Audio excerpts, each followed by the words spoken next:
예, 안녕하십니까.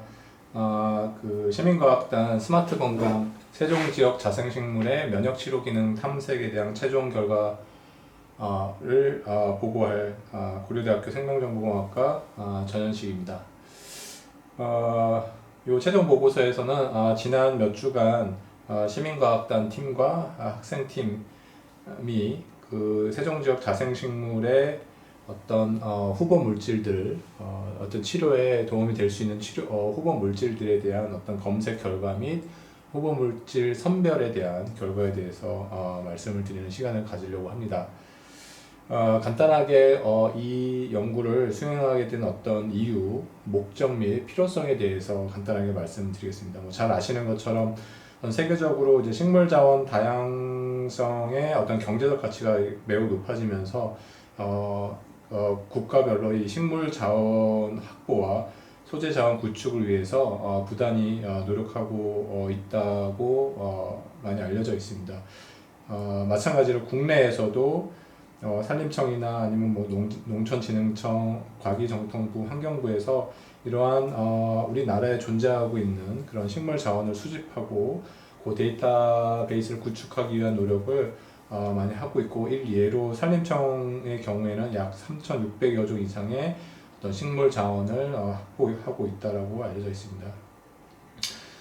그러면 이런 식물 자원 확보가 이렇게 중요하게 된 이유 중에 하나는 세종시뿐만 아니라 국내 이제 어느 시에서도 똑같은 문제긴 하지만, 특히 세종시 같은 경우에는 저출산의 어떤 고령화 문제가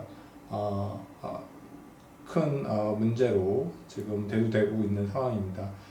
이럴 경우에 보시는 것처럼 나이에 따라서 면역 세포의 활성도가 떨어지면서 면역력이 감소가 되고, 이에 의해서 다양한 질환들, 예를 들어서 알레르기성 비염이라든지 또 심지어 여기 암이라든가 다양한 어떤 피부 질환들을 일으킬 수 있는 그런 확률이 매우 높아진다라고 계속 보고가 되고 있습니다.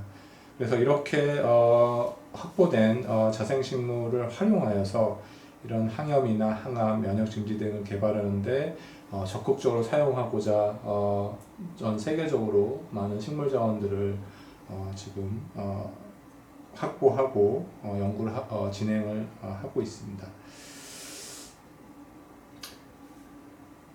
마찬가지로 이제 세종시에서도 세종시뿐만 아니라 인근 지역의 자생식물 탐색을 해서 이러한 면역력이 취약한 계층에 도움을 줄 수 있는 그런 천연물 기반의 바이오 의약품들을 개발하는 것이 절실하게 요구되는 것이 현실입니다.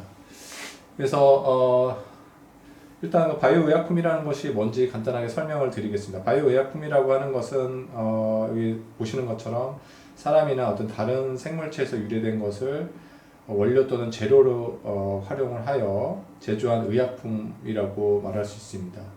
여기서 말하는 이런 다른 생물체라고 하는 것은 사람도 될 수도 있고 식물, 동물을 의미를 하며, 여기서 추출한 줄기세포라든지 면역세포, 이런 것들을, 항체나 이런 것들을 활용하는데 그 주 목적이 있다라고 볼 수 있습니다.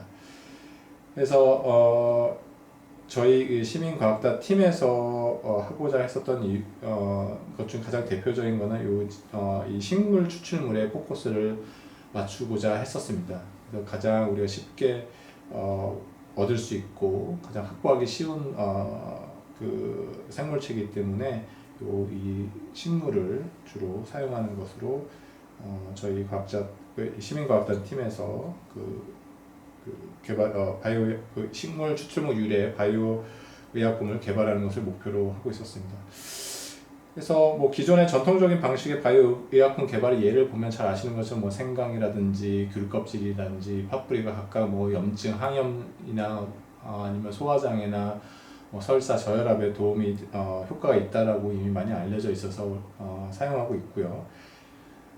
이러한 추출물들을, 이러한 물질들에서부터 효과가 있는 추출물들을 추출하는 방법도 예전부터 많이 이런 열수 추출이라든가 아니면 다리는 이런 방법들을 많이 사용을 해서 다양한 질환의 예방이나 치료에 사용이 되어져 왔습니다. 그래서 가장 대표적인 이 천연물 기반의 바이오의약품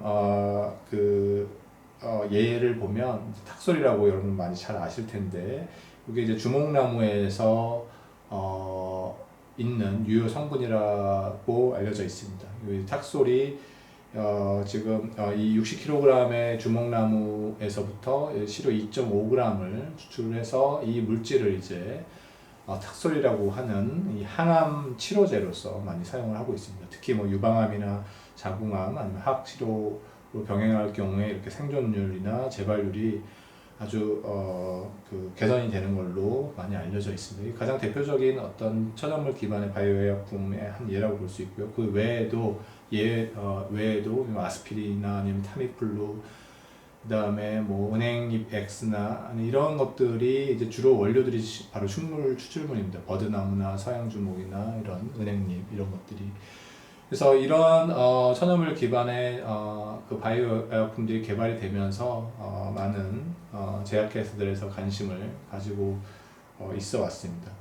그래서 이러한 바이오약품을 개발하는 그 과정을 보면 사실은 그 합성의약품을 만드는 것처럼 아주 쉬운 일은 아니지만 그 과정을 일단 살펴보면 처음에 이제 문헌조사, 그다음에 이제 시료 확보, 그다음에 시료 제조나 효능이 있는지 없는지, 독성이 있는지 없는지에 대한 그런 어떤 실험을 하게 됩니다.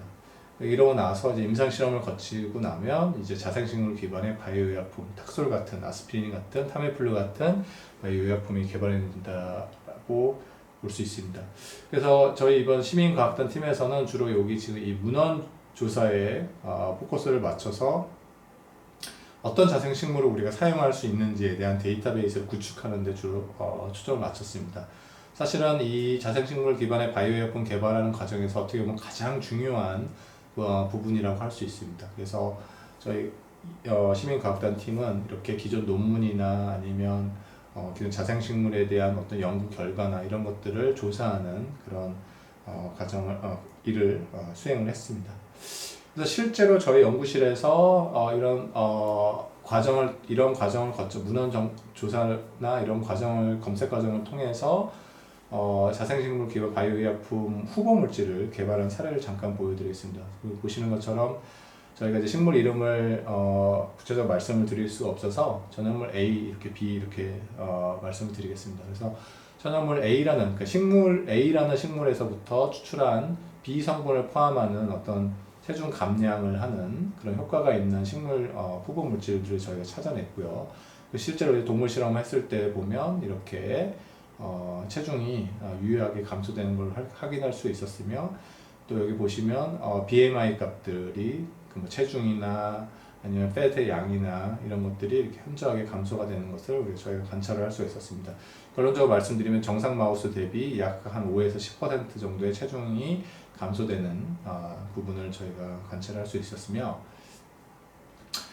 이 천연물 A, 식물 A에서부터 추출한 추출물에서 저희가 이제 단일 물질들을 선별을 해서 체중 감량 효과가 있는지를 확인한 결과 어떤 특정한 B 성분이 특히 마우스의 체중을 감량하는데 아주 효과가 뛰어나다는 것을 우리가 관찰을 할 수가 있었습니다. 이게 이제 가장 대표적인 사례라고 볼 수 있고요. 그 다음에 또 다른 어떤 식물 추출물에서 항암 효능. 지금 여기 마우스 같은 경우에는 다 이제 저희가 이제 암세포들을 주입한 마우스들인데, 이 천연물 A 추출물을 같이 주입을 했을 때는 이렇게 그 종양의 매스가 현저하게 감소되는 것을 관찰할 수가 있었습니다. 그래서 천연물 A 같은 경우에 암세포만 주입한 마우스에 비해서 약 50에서 90% 이상의 아주 매우 효과적인 항암 효능을 확인한 바가 있습니다. 또 다른 식물인 C 같은 경우에도 역시 이렇게 암세포를 주입을 했을 때 천연물 C와 같이 주입했을 때랑 달리 이렇게 캔서 매스가 매우 높은 것을 관찰할 수 있습니다. 다른 말로 하면 천연물 C로 처리된 마우스 같은 경우에는 아주 매우 효과적인 항암 효과를 가지고 있었다는 것을 우리가 확인할 수가 있었습니다. 그래서 이러한 사례를 바탕으로 해서 저희 시민과학단 팀에서도 이러한 추출물 후보 물질들을 찾아낼 수 있지 않을까. 그러기 위해서는 여러 가지 문헌 조사도 해야 될 필요가 있었고, 그런 문헌 조사를 통해서 데이터베이스를 구축을 했을 경우에 저희가 좀 더 쉽게 이러한 물질들을 선별할 수 있는 그런 매우 유용하기 때문에 그런 목표를 가지고 저희가 이런 과학단과 학생팀을 구성을 했습니다. 그래서 구성원은 총 이렇게 4개의 4개의 팀으로 4개의 구성원으로 구성이 되어 있고요. 전문 멘토, 그다음에 팀장, 시민과학단, 학생팀 이렇게 해서 네 부분으로 구성이 되었고요. 요 시민과학단 학생팀의 목표는 일단 다양한 질병이나 뭐 천연물 유래 바이오薬품이 어떤 것이 있었으며, 그 다음에 그런 것들에 대한 연구가 어떠한 생명공학을 기반으로 해서 밝혀지며 그걸 어떻게 사용할 수 있는지에 대한 어떤 과학적 소양을 증진시키는 것이 첫 번째 목표였고요. 그 다음에 실제로 자생식물 검색, 탐색을 통해서 바이오 의약품 후보 물질을 발굴을 하고, 그 다음에 그 물질 중에 몇몇을 실제로 한번 실험실 수준에서 테스트해보는 그러한 것을 목표로 추진을 하였습니다. 그래서 이 사업을 이제 그 사업 내용 및 운영 방법에 대해서 간단히 말씀을 드리면, 저희가 어떻게 진행을 했었냐면, 일단 한국식물추출물은행에 접속을 하게 되면 총 약 한 4,500건에 대한 자생식물을 이미 추출물을 보유를 하고 있습니다. 이 추출물 은행에 들어가서 이 각각의 식물에 대해서 조사를 진행을 하였습니다. 그래서 조사라고 하면 여기 특허가 있는지, 그다음에 관련 논문이 있는지 이런 것들을 다 조사를 해서 데이터베이스를 구축을 했습니다. 그러기 위해서는 일단 이 특허를 우리가 검색할 수 있는 특허정보넷 키프리스라는 곳에서 아까 식물추출은행에서 우리가 뽑은 그런 식물들을 여기다 입력을 하게 되면 이 식물에 대한 연구가 진행이 됐는지 아니면 논문이 있는지에 대한 정보를 저희가 얻을 수 있습니다. 그래서 이걸 가지고 우리가 검색을 하고 그 결과들을 바탕으로 데이터베이스를 만들었고요. 논문이 있는지 이런 부분에 대해서는 그 펀메드를 통해서 저희가 여기다 이렇게 입력을 하게 되면 그 물질에 대해서 기존에 논문이 발표가 되어 있는지에 대해서 우리가 검색을 할 수가 있었습니다. 예를 들어서 뭐 탁솔이나 캔서, 아니면 인플라메이션, 염증, 비만 이런 걸 넣으면 여기 쭉 논문이 나옵니다. 그래서 그 물질에 대한 논문이 있게 되면 사실은 이미 많은 연구가 되어 있는 것이기 때문에 그런 것들은 다 제외를 시키고 어떤 새로운 물질들을 바탕으로 하는 데이터베이스를 구축하려고 노력을 했습니다. 그래서 간단하게 추진 일정을 보면 저희가 이제 킥오프 미팅을 하면서 어떤 방식으로 검색을 해야 되는지, 그다음에 어떤 식으로 논문을 검색을 해야 되는지, 특허가 있는지를 검색하는지에 대한 그런 간단한 오리엔테이션을 저희가 오리엔테이션 시간을 가졌고요. 그걸 바탕으로 해서 각 시민과학단이나 학생팀들이 자료 조사하는 시간을 2주에서 3주 정도 가졌습니다. 그리고 중간에 중간 점검을 하는 찾은 자료들을 중간 점검하는 시간을 저희가 이제 오프라인 모임을 가졌습니다. 그래서 각각 그 멤버들이 각각 그 팀원들이 이때까지 조사한 자료들을 쭉 발표를 하면 저희가 그걸 가지고 토의도 하고 논의도 하는, 그래서 어떤 점을 더 수정해야 되는지에 대한 시간을 가졌습니다. 그리고 나서 그래서 나온 그런 어떤 의견이나 그런 어떤 커멘트나 이런 걸 통해서 자료를 수정하고 보완하는 시간을 또 2주를 가져서 최종적으로 이렇게 데이터베이스를 구축하는 결과를 가지게 되었습니다. 그래서 간단하게 그 결과에 대해서 말씀을 드리면 총 279종에 대한 자생식물에 대해서 저희가 조사를 시민과학단 팀에서 조사를 했고요. 주로 이제 포커스는 초점은 이제 면역력 증진에 관련된 거, 아니면 항암, 항염에 관련된 그런 특허, 논문 이런 것들이 이 자생식물에 대해서 있는지에 대한 분석을 수행을 하였습니다. 그리고 나서 데이터베이스를 구축했고요. 보시는 것처럼 이렇게 특허가 있는지 없는지, 논문이 있는지 없는지, 아니면 특허 논문이 다 있는지 없는지에 대한 조사를 수행을 해서 이렇게 많은 식물들이 아직까지 이런 항암이나 항염, 면역력 증진, 강화 이런데 어떤 특허나 논문이 없는 식물들이 많이 있는 걸로 저희가 관찰을 할 수가 있었습니다. 이걸 좀 더 자세히 보면 보시는 것처럼 이 질병 그 어떤 효능에 대한 걸로 이렇게 나눠서 보면 이 항암에 있어서의 어떤 특허 보유 현황이나 논문 현황에 대해서 저희가 이렇게 조사를 해서 데이터베이스를 만들었고요. 항염도 마찬가지고 면역력 증진도 마찬가지고 이 외에도 뭐 비만이나 지방 대사 그다음에 뭐 피부병 뭐 이런 거에 대한 데이터도 지금 저희가 구축을 해놨습니다.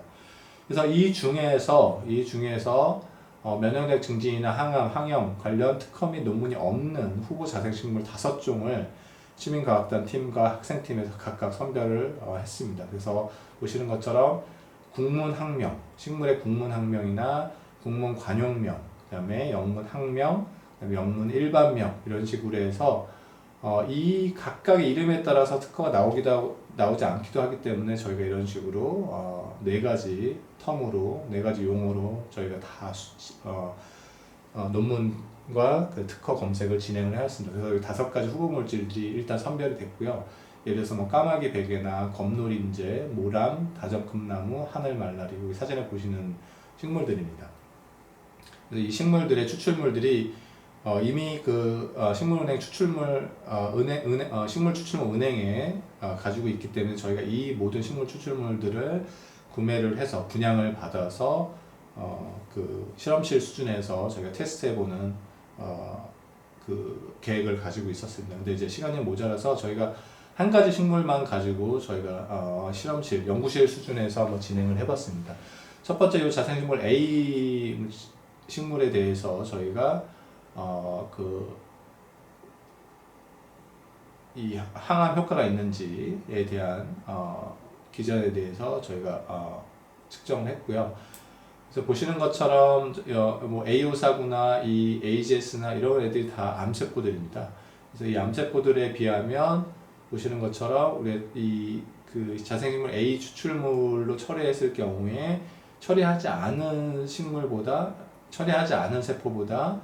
성장 속도가 이렇게 감소가 되는 것을, 파란색 선이 이제 감소가 되는 것들입니다. 감소가 되는 것을 저희가 관찰할 수가 있었고, 그림에서 보는 것처럼 이렇게 추출물로 처리가 됐을 때 세포의 성장 속도가 이렇게 많이 비어있는 부분이 많이 있는 부분이 성장이 느렸다라는 것을 의미를 합니다. 그래서 감소가 되는 걸 관찰할 수가 있었습니다. 그래서 이제 결론을 내리면 전형물 A 추출물 같은 경우에는 암세포 성장 억제 효능에 효과가 있는 유효 성분을 가지고 있을 수 있다라고 하는 예비 결과를 얻을 수 있었고요. 그거에 대한 이제 그 기전이 뭐가 있겠냐, 왜 그러면 암세포들을 줄이느냐라고 하는 것들은 암세포의 마이토콘드리아에 영향을 준다라고 하는 것을 저희가 이런 실시간 세포 대사를 측정할 수 있는 분석기를 통해서 저희가 이 자생식물 A에 대한 효능을 우리가 알 수가 있었습니다. 그래서 이렇게 저희가 구축한 데이터베이스를 통해서 향후 이제 어떻게 이 데이터베이스를 활용할 건지에 대한 계획에 대해서 말씀드리면서 최종 결과 보고를 마무리하고자 합니다. 그래서 일단은 지금 데이터베이스가 구축이 되어 있긴 하지만 이 자생식물 특허 및 논문 현황 데이터베이스에 대한 보완 및 추가 그 작업이 필요하다라고 생각이 됩니다. 왜냐하면 분명히 어떤 저희가 놓치고 지나갔었던 어떤 특허 부분이 있을 거고 논문도 있을 수 있기 때문에 다시 한번 이 데이터베이스를 좀 더 수정 보완하는 작업이 필요할 것 같고요. 그 다음에 그 후에 이 데이터베이스를 기반으로 해서 유용 자생식물을 선별하고 실질적으로 저희가 효과를 검증하는 그런 계획을 가지고 있습니다. 그 다음에 이제 지난 몇 슬라이드에서 보여드렸던 것처럼 요 예비 연구 결과에 대해서 예비 결과 항암 및 지방대사 조절에 효과를 보이는 자생식물에 대한 어떤 추가적인 연구 수행을 통해서 최종적으로는 저희가 그 식물에 대해서 특허를 출원하고 제가 직접 재사건을 확보를 하고 가능하다면 논문을 게재할 수 있는 그런 계획을 가지고 있습니다. 자, 이렇게 해서 저희가 지난 몇 달 동안 시민과학단 팀과 학생팀 그 다음에 몇몇 자문위원들과의 그 네트워크를 통해서 수행한 그 결과에 대해서 말씀드렸습니다. 감사합니다.